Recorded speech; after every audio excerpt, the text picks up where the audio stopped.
படுகொலை செய்யப்பட்டார். கோட்சே என்று சொல்லுகின்ற RSS இந்து மகா சபையினுடைய இந்து வெறியானால் சுட்டுக் கொல்லப்பட்டார். என்னவென்று சொன்னால், இந்தியா 1947 ஆகஸ்ட் திங்கள் 15ஆம் தேதி சுதந்திரம் அடைந்தது.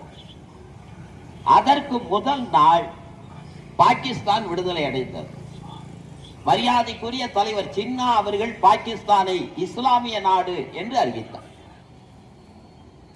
உடனடியாக உலகம் முழுவதும் இருக்கின்ற பத்திரிகை நிருபர்கள் நம்முடைய அண்ணல் மகாத்மா காந்தியை சந்தித்தார். ஒரு தேசத்தினுடைய விடுதலைக்காக போராடிய தலைவன் தான். அந்த தேசத்தினுடைய விடுதலை விழாவை தலைமை தாங்கி நடத்துவது,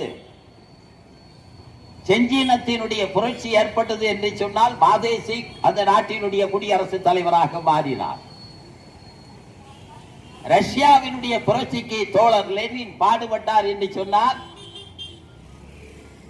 தோழர் லெனின் தான் அந்த புரட்சிகரமான விழாவை தலைமை தாங்கி நடத்தினார். என் அருமை தேசபக்திமார்களே, இந்தியாவினுடைய விடுதலைக்கு தலைமையேற்று நடத்திய அண்ணல் மகாத்மா காந்தி எங்கே இருந்தார் என்றால் டெல்லியிலே இல்லை.